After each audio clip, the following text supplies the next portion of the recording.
To, and I call the member for New England. Well, thank you very much, Mr Deputy Speaker, and I'd say that the Egyptians knew it, and that's how they brought about the Egyptian economy. It's probably the reasons why the Romans decided they wanted to basically take over, colonise or invade Egypt. It wasn't because of the pyramids, it was because of their They certainly had a very good wheat crop, which the Roman Empire was very interested in, and that was basically what drove them into that neck of the woods. So the politics of irrigation has been with us for as long as man has been, and as a neuter gender term, on this earth.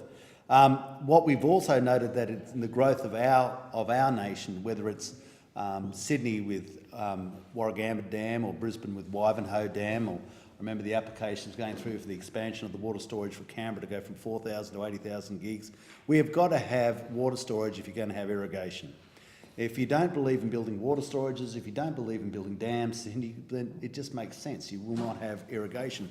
And it's about $15 billion as our irrigated industry. It's your permanent plantings, such as your fruit and nuts, and then and vegetables. They're in excess of $3 billion each. And then cotton and dairy are also incredibly important in that space.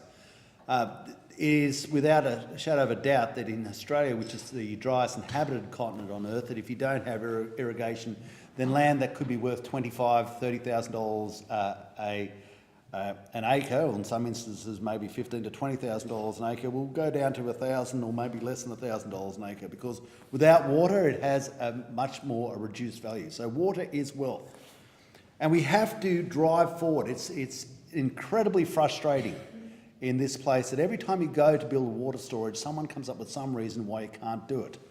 I can go through the litany of Chaffey Dam, which we did build after fighting for so long. It was a Burralong frog. Everybody had a reason not to build it. With Nathan Dam, which to this day is not built, it's the Boggamoss snail, was the last one that came up there.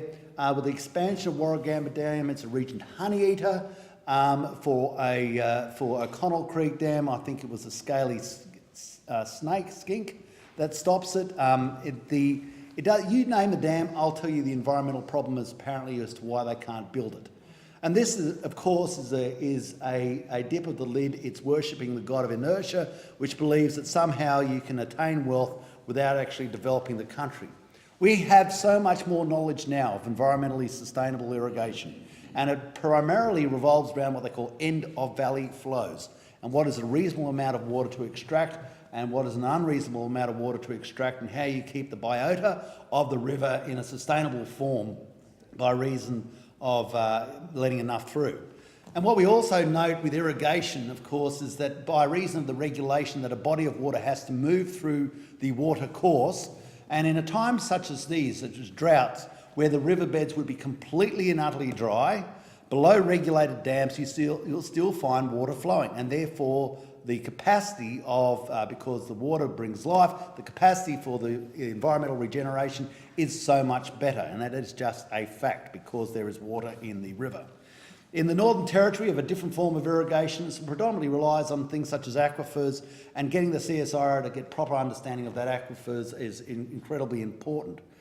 But it doesn't matter where you go, whether it's St George with the red soils, which irrigation on such things as onions, as rock melons has proven to be so beneficial. If you go to the Morrees, the immense wealth that came from Copeton Dam and the irrigation of cotton, and might I remind everybody that if it wasn't for the cotton crop, we wouldn't have cotton seed, and if you didn't have cotton seed, one of the main dietary components that sustained our cattle herd through this drought would be lost. Cottonseed is absolutely and utterly, as a high protein feed supplement, vitally important, and works symbiotically with the feed requirements of stock during a drought.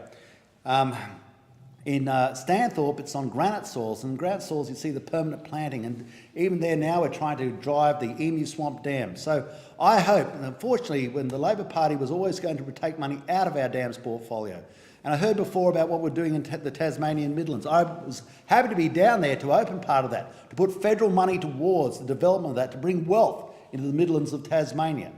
I have been known in my time in Parliament to be almost pathological in my desire to build more dams, and that will remain, because if we don't have dams, you won't have irrigation, and if you don't have irrigation, a lot of people in the world who we are feeding will starve to death.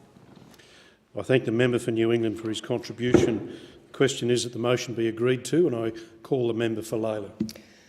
Thank you, Acting Deputy Speaker, and I'm pleased to follow the member for Wentworth on this motion, given that while he was the minister in charge, he failed to deliver $10 million to the Werribee Irrigation District. Member for Lalor. Member will resume her seat. I call the member for New England. I take that as a compliment or maybe a slip of the tongue, but the member for Wentworth has not at this point been decided. But I do know that I am prime ministerial in my approach. Thank you very much.